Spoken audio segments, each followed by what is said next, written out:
Baron listened to us. She could no longer deny that this infiltrator was a real threat. She decided to take everyone in, on her terms. The shelter was on high alert, but thanks to the intel I gathered in Pasadena, we slowed the advance of the Annihilation Line and gained some time. Just enough to start preparing the counterattack.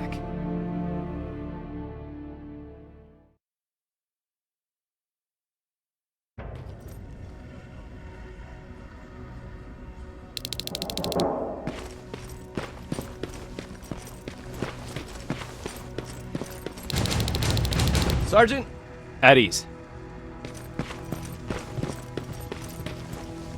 Well, look at you, Sergeant. When you helped us in Pasadena the other day, I was trying really hard not to panic because you were only a private. Sorry for underestimating you. I guess I should salute or something? How's Patrick? Every day a little better. Aaron says he'll be back on his feet in no time. She's done a great job with him. I wish I could repay her somehow. It just doesn't seem that she needs anything. Getting ready for another scavenging run? No, I just came out here to catch my breath. Baron is giving us the entire evening off, believe it or not. Doesn't sound like her. I need to report to Baron.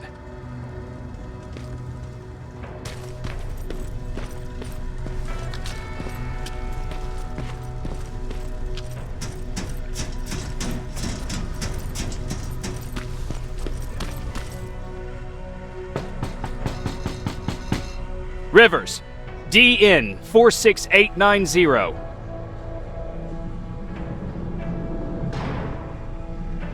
The commander is expecting you in the control room, Sergeant.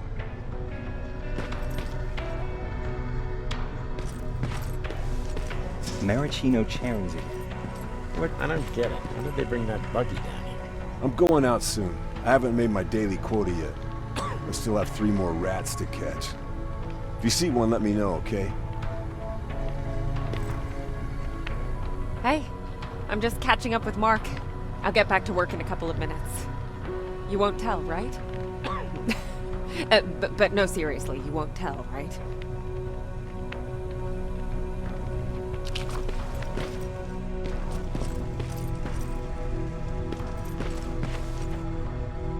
Hey Ryan, how's everything?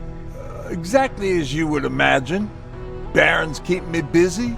They weren't kidding when they said she's a hard ass. What did you hear? A lot of rumors going around of how she's sending insubordinate workers to the front line. And by insubordinate, I mean people who ain't willing to work 18 hours a day. Every day. What happened after you started your camp? Honestly, not that much. At least not in the beginning. When we gave up on the idea of getting in touch with anyone, we just tried to adapt. Temperatures fell, we had to scavenge for food. All of a sudden, that became our life. Didn't you try to reach home? Some people did. Most of us were scared of what we'd find if we did get home, so we conveniently said, we're stranded here anyways, and stayed. Well, I know how stupid it sounds, but we managed to have fun in our little commune. I still had my guitar with me. We talked a lot about how we're gonna be famous, because we're the only living band in the world. You played in a band. I did. One of the few things I was better at than Tucker. He didn't have much talent, but he loved the idea of sex, drugs, and rock and roll, especially the first 2. We were just stupid kids, not realizing what was going on. We paid the price for it the first time we saw a tin can. I was tuning my guitar when I heard a strange noise. I found out later that it was a T-400. Must have heard me play. It didn't even have the decency to look scary.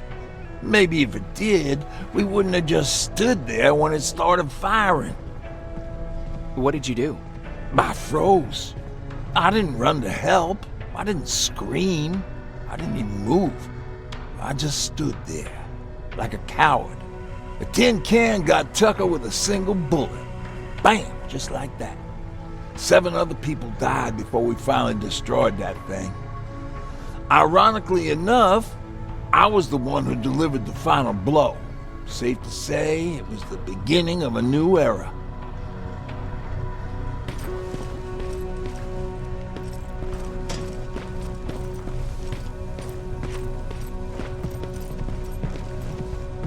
Are you all right? Me? Honey, I'm about the most well-adjusted person in this goddamn place. It's the others you should be concerned about. You mean Ryan? Ryan ain't so hot either, but that's another story. Jennifer? I'm worried about her. I'm the one that asked Baron to give her team a little break. Jennifer's been busy scavenging supplies for the soldiers, and she hardly had time to see Patrick. And now she's finally got a day off. She's avoiding him like the plague. How's Patrick doing? He's fine, but it wouldn't kill you if you checked on him yourself. Is there anything you need? No. I have to say, the Resistance is pretty well supplied. Don't tell me you miss running errands for me. I don't believe that for a second. And what about something other than medicine? Honey, I'm not shy. I'll let you know if I need anything, okay? But thank you for asking. Take care.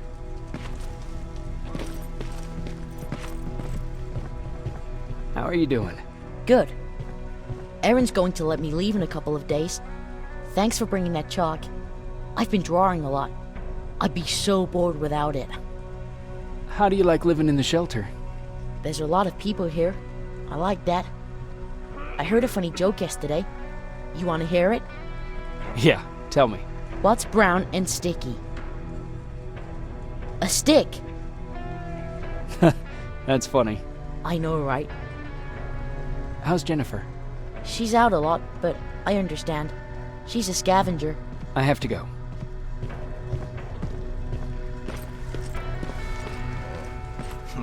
Alvin lost his spider scout again. Man, I saw it crawling through the shelter earlier. Almost gave me a heart attack.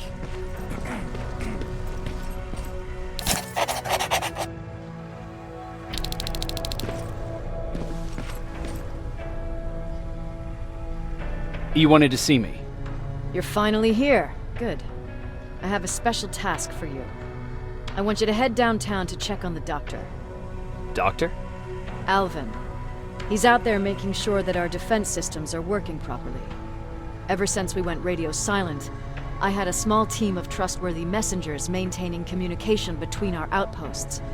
They haven't returned, so I want you to go downtown and see why that happened. Could be nothing, but Connor doesn't want any hiccups while he's up there in North Division preparing the attack on Skynet's central core. Is there a problem with the radio? The Annihilation Line is within spitting distance of downtown. We suspect that Skynet will be intercepting all transmissions from that location. So for now, we're going radio silent. That's why I need you to go there personally. Central core? Skynet's main reactor, the source of all their power. We shut down the central core, we shut down Skynet. Connor's preparing the attack as we speak. So you understand we can't have any critical complications at this stage. If you don't mind me asking, how did you end up here? Excuse me if I act a little surprised, Sergeant. But no one in here thinks it's wise to ask their superior personal questions. But since you did, I'll humor you. So, how did I get here? The same way you did. I was born, raised, then given a gun. We don't really have a say in what we do we? Or do I assume too much? Was it any different for you? Why do you fight, Sergeant? We don't have a choice. Exactly. We're just going through the motions. Humans were fighting humans since the beginning of time. It just so happens that right now we have a common enemy. If it wasn't for the machines, we'd probably be fighting each other.